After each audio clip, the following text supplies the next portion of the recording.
Hello, my friends, and welcome. Before we settle in for tonight's story, I want to take a moment to thank you for being here. These bedtime tales are made to bring you comfort, stir your memories, and carry you gently into the night. If you enjoy these moments we share together, your support means the world. Please take a second to hit that like button, subscribe to the channel, and ring the bell so you never miss a story. I'd also love to know where you're listening from. Drop a comment below and tell us your city, your state, or even your country. It's always special to see how far these stories travel and to feel the connection between all of us. Your comments, likes, and shares help keep this channel alive and growing so we can bring you even more tales that warm the heart and calm the mind. Now, let's get comfortable, take a deep breath, and step together into tonight's story.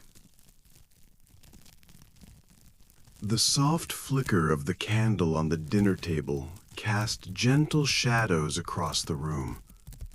It was a quiet evening, one of those moments when the noise of the world fades away, leaving only the stillness and the memories. I sat there, my hands wrapped around a warm cup of tea, and the glow made me think back, way back, to a time when my life was a rush of sirens, smoke, and adrenaline. I'm 65 now. A lifetime has passed since I first put on the firefighter's helmet, since I ran into flames when everyone else ran out. The candle's flame seemed to dance, reminding me of those fires, both the literal ones and the ones that tested me inside. I was just a kid from a small town, where heroes weren't in comics. They were the men and women in the firehouse, the ones who answered calls at all hours, who faced danger with steady hands and fierce hearts. Growing up, I idolized them. The sound of the fire truck's bell was more thrilling than any roller coaster, and the smell of the station, the faint scent of smoke, oil, and coffee, was a promise of purpose. That yearning led me through long, grueling training, endless drills, learning to wield the hose like an extension of my own body, mastering the ropes and ladders, the careful dance of safety and speed. I learned how to listen to the crackle of fire, the cries for help, the subtle signals that meant life or death. There were friends made in those early days, brothers and sisters forged in smoke and sweat, bound by a trust that could only come from facing danger together. And there was love too, a steady light in the chaos. I met Mary during those years, her smile a refuge after the hardest calls, her faith in me a strength I carried through the darkest nights. But the job wasn't just bravery and brotherhood. It was heartbreak, the families we couldn't save, the scars burned deep into my mind, the betrayals by those I once trusted, the losses that cut like shattered glass. Yet through it all, there was a fierce pride in knowing that every life saved, every fire fought, was a testament to a purpose bigger than myself. Tonight, as the candle burns low, I invite you to walk with me through those years, the triumphs, the trials, and the quiet moments in between. This is my story, told by me. And it begins here. The moment I decided to become a firefighter wasn't marked by a grand event or dramatic rescue. It was quieter than that. A deep stirring inside me, a feeling that I wanted to be part of something greater than myself. Growing up in a small Midwestern town, the fire station was more than a building. It was a symbol of safety, courage, and community. Training was tough. Those first weeks felt like being thrown into a different world. The smell of wet gear, the clang of heavy boots on concrete, the relentless drills that tested every muscle and nerve. We learned how to breathe through masks, how to move quickly but carefully through smoke-filled rooms, how to work as a seamless unit, because in a fire, seconds meant lives. There was an unspoken bond among us trainees. We pushed each other to keep going, knowing the stakes were real. I remember late nights studying maps of the town's hydrants, memorizing escape routes and running endless stair drills with full gear on, each breath burning like fire itself. Mary was there too, my anchor. She believed in me when I doubted myself, steady and patient. Her letters and visits kept me grounded, reminding me of the life waiting for me beyond the station's walls. Even then, I understood that being a firefighter was more than a job. It was a calling. It demanded courage, but also humility. Sometimes it meant running toward danger when others fled. Sometimes it meant sitting silently with grieving families, holding hands when words failed. And through every step, I knew this was the path I was meant to walk. The first time I heard the shrill wail of the fire alarm and felt the rush of adrenaline, I realized there was no turning back. The station erupted into motion, boots hitting the floor, hoses uncoiling, engines roaring to life. My heart pounded in rhythm with the siren as we sped toward the burning building. That first fire was a small house on the edge of town, but to me it felt like the center of the world. The air was thick with smoke and heat, stinging my eyes and filling my lungs even through the mask. I could taste the acrid bitterness of burning wood and plastic, smell the desperation of a place being consumed by flame. Inside, every step was a battle against chaos. The floorboards groaned, walls shimmered with heat, and the shadows danced wildly. But my training took over. Trusting my team, moving with precision, keeping calm when every instinct screamed panic. We found the trapped dog in the kitchen, coughing and scared, and carried it out to safety. That moment, the grateful eyes of the little creature and the relief of its owner, sealed something deep inside me. The station wasn't just a workplace, it was a family. We shared everything. The long nights on call, the laughter during slow shifts, the grief when tragedy struck. Frank, my closest brother in the firehouse, was the kind of man who could lighten the darkest moments with a joke, or steady you with a firm hand on your shoulder. We learned to read each other without words, because in our world, lives depended on trust and synchronicity. There were nights we sat around the kitchen table after a call, exhaustion heavy in our bones, talking about everything, from the smallest victories to the fears we rarely voiced. We celebrated the ones we saved, and mourned those we couldn't. It was hard work, physically and emotionally, but the pride we felt was something I carried with me every day. And through it all, Mary was my constant light. Her faith gave me strength on the hardest days, and her smile was a reminder of why I fought through the fear and pain. This job demanded everything of me: courage, sacrifice, heart. And it gave back in ways I could never have imagined. As the years went on, the fires grew bigger, the calls more urgent, and the stakes higher. I quickly learned that bravery alone wasn't enough. Every rescue required skill, quick thinking, and a deep understanding of the dangers hidden behind every door and window. The heat wasn't just physical. It was the pressure in your chest when you knew lives hung in the balance.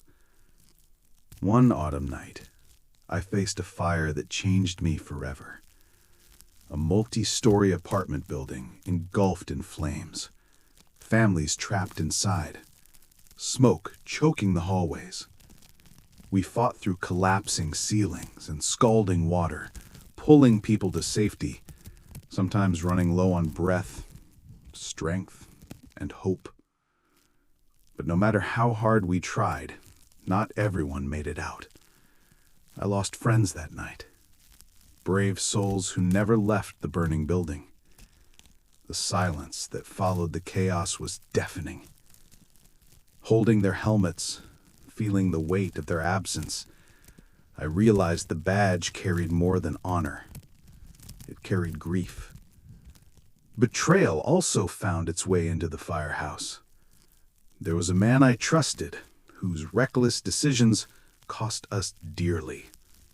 The pain of that betrayal cut deep, shaking the foundations of the brotherhood I held sacred.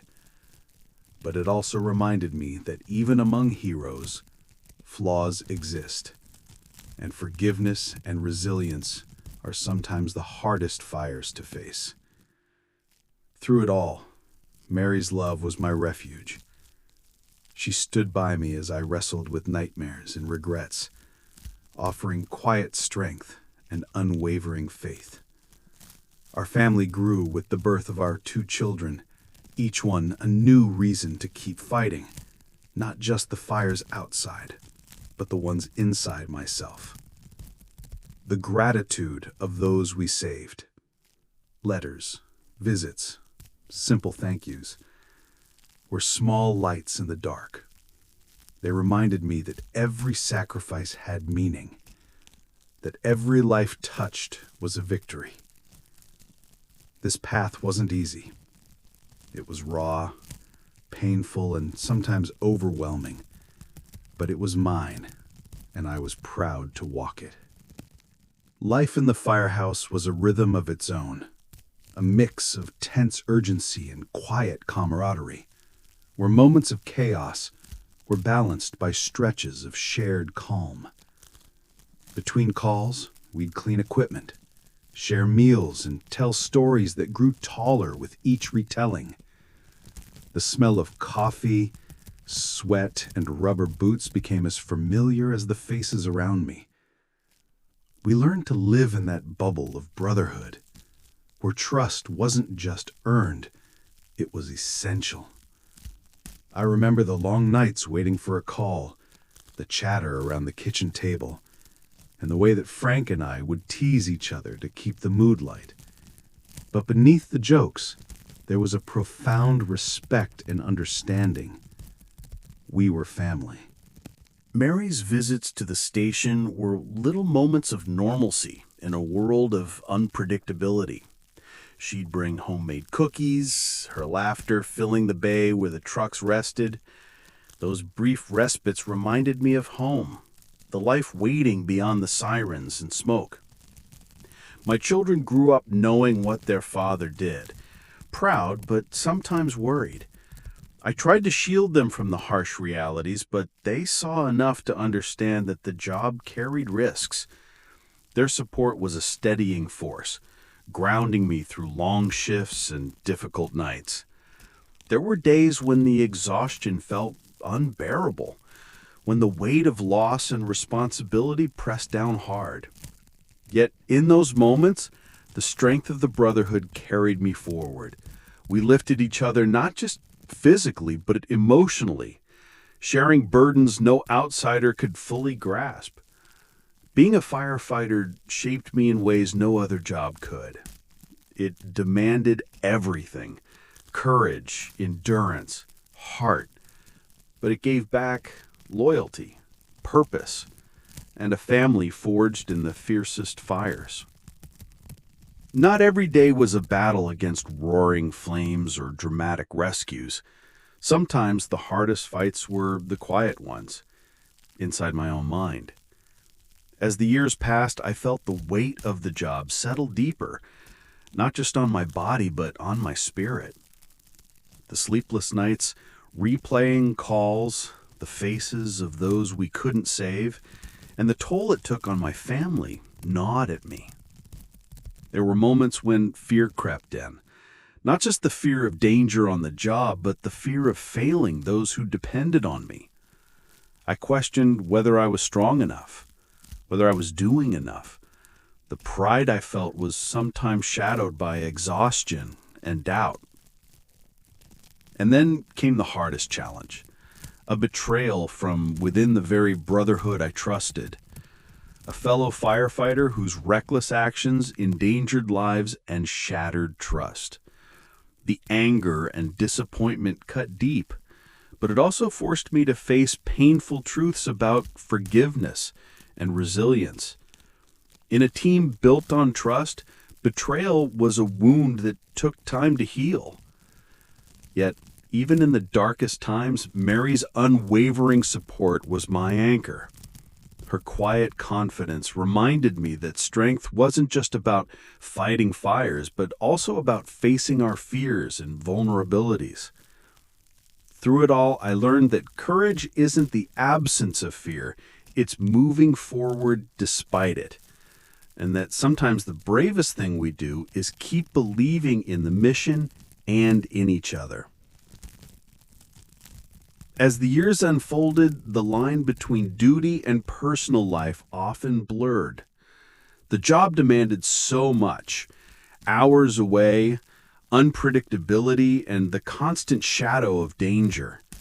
Mary and I weathered storms beyond the flames, our relationship tested by long absences and the weight of unspoken fears. There were nights when I'd come home, soot-streaked and tired, and find her waiting quietly, her eyes reflecting both worry and unwavering support. Our conversations grew deeper, filled with honest fears about the toll this life took, not just on me, but on the family we were building. We faced loss too. The passing of close comrades, sudden and cruel, left scars no training could prepare you for. Each funeral was a haunting reminder of our fragile mortality.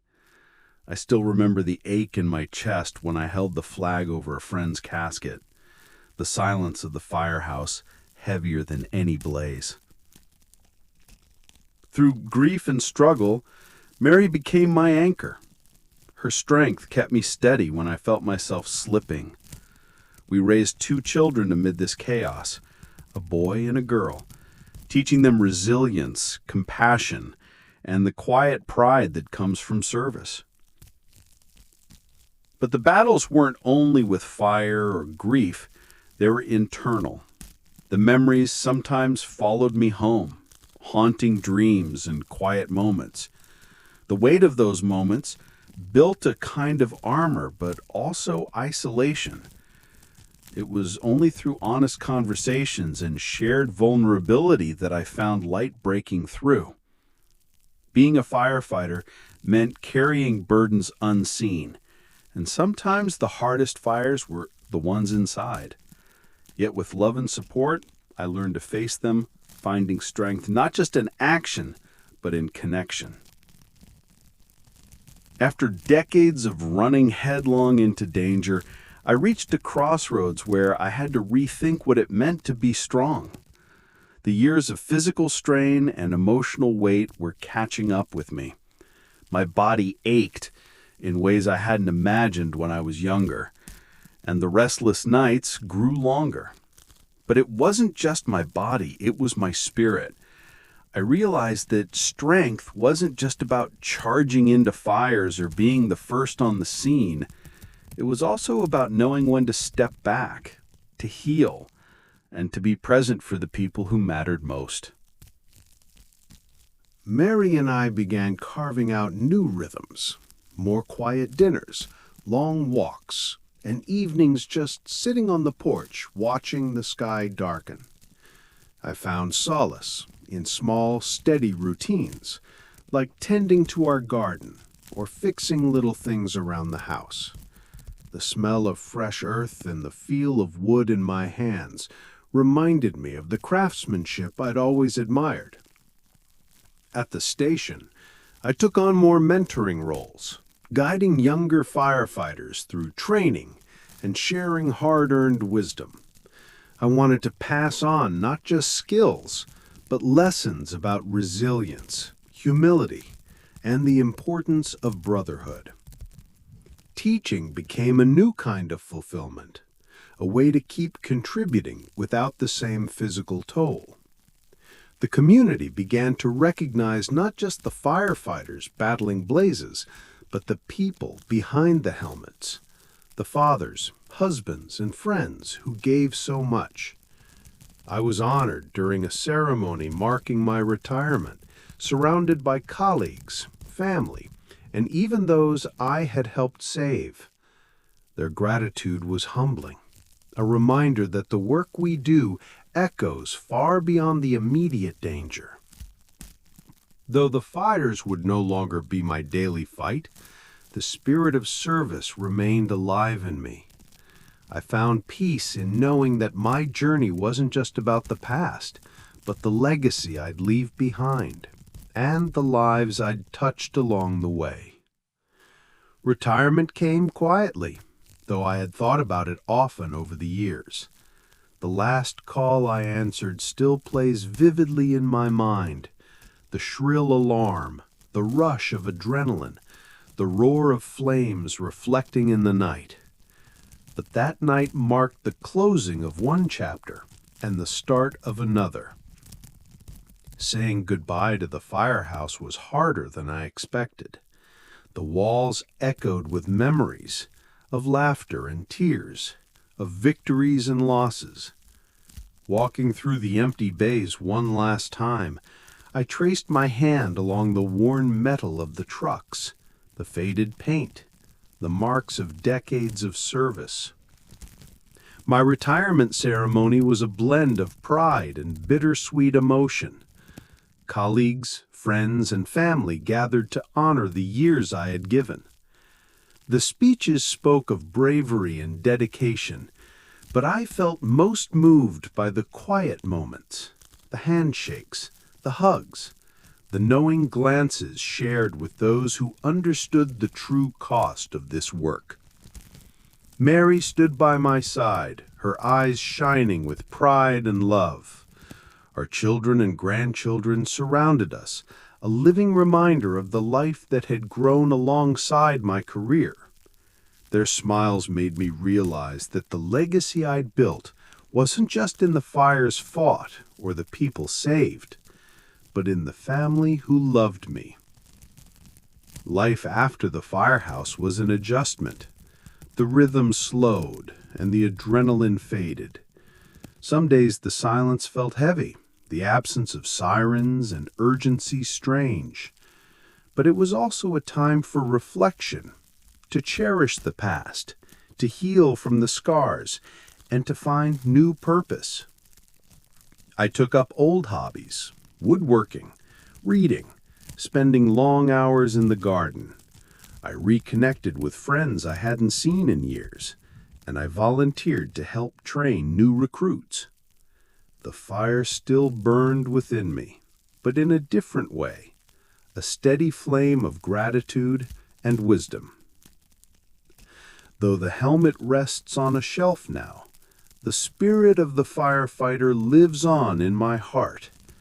I'm proud of the life I built, full of challenge, love, sacrifice, and honor. And as I sit here tonight, candle flickering softly on the table, I feel a deep peace knowing I lived it fully. In retirement, I discovered a new kind of fulfillment, one rooted in sharing my experiences and shaping the future of the fire service. I began volunteering at the local fire academy, standing alongside eager young recruits who reminded me of myself decades ago. Their eyes sparkled with the same mix of excitement and fear that I once felt, and it was an honor to guide them through the challenges ahead. Teaching wasn't just about drills and protocols. It was about passing on the values that define a firefighter: courage, teamwork, humility, and an unyielding commitment to serve others. I told stories, not just of heroism, but of hard lessons learned in the smoke and the heat, the quiet moments of doubt, and the unbreakable bonds forged through shared trials. My family remained my cornerstone. I watched with pride as my children carried forward the lessons of resilience and compassion, and my grandchildren grew curious about the stories of the firefighter grandpa. Their questions and wonder kept my memories vivid, reminding me that legacy is alive in those who remember and carry on. The community honored the firefighters in many ways: parades, commemorations, and quiet thanks from those whose lives had been touched by our service. Sometimes people I'd helped would stop me to say thank you, their gratitude touching me deeply. It was in those moments that I saw the full impact of a life dedicated to saving others. Though the flames no longer danced before me, the fire within never dimmed. I found peace in knowing that the sacrifices, the friendships, and the moments of courage I lived were part of something greater, a legacy that would endure. As I look back, I realize that being a firefighter was more than a career. It was a life of meaning, shaped by love and sacrifice, tested by fire, and honored by those I served. Now, in the quiet of my home, I often find myself drifting back to the days when every second mattered, when the firehouse was alive with urgency and purpose. The stillness sometimes feels foreign after years filled with sirens and shouted commands. But these calm evenings also give space for memories to surface, sharp, vivid, and full of feeling.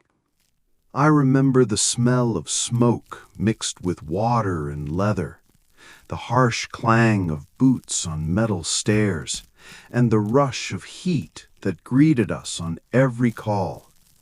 I remember the way my team moved as one, unspoken signals guiding us through danger. Those moments required total trust, a trust I've never found anywhere else. The faces of the people we saved often visit me in my dreams, their gratitude etched in smiles and tears. But so do the ones we couldn't reach, and the weight of that loss sometimes presses heavy on my chest. It's a burden many outsiders don't understand, carried silently by those who walk into harm's way. Mary sits beside me now, her hand warm in mine, and I'm reminded that life beyond the fire is just as precious. Together, we've built a world filled with love and resilience, a refuge from the storms we faced. Though the firehouse door has closed behind me, the spirit of the firefighter burns on, a quiet flame of courage, honor, and enduring connection. In these quieter days, I find myself reflecting deeply on what it truly meant to serve as a firefighter. The job was more than battling flames. It was a test of character, endurance, and heart. Every call was a story of human vulnerability and resilience, a reminder that life is fragile and precious. I remember rushing into burning homes, the roar of fire all around, smoke thick enough to blind. But somehow the fear was outweighed by the urgency to save, to protect. It wasn't just about the physical danger, it was the weight of responsibility, not just for the lives trapped inside, but for my team, for the community that relied on us. There were sacrifices, missed birthdays, holidays spent on call, the toll on my body and mind. The scars were not always visible. The nights spent wrestling with memories, the silent grief for comrades lost, and the lingering questions of what if.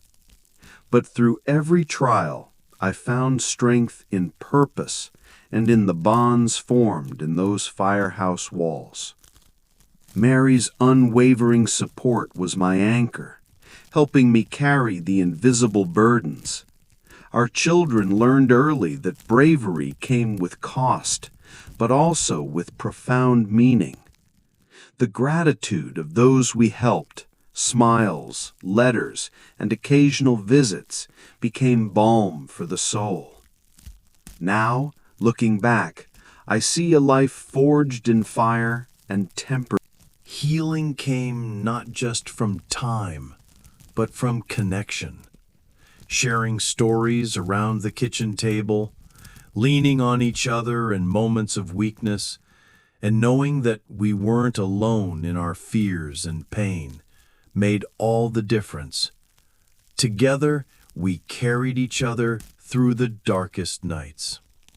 Even now, those friendships endure.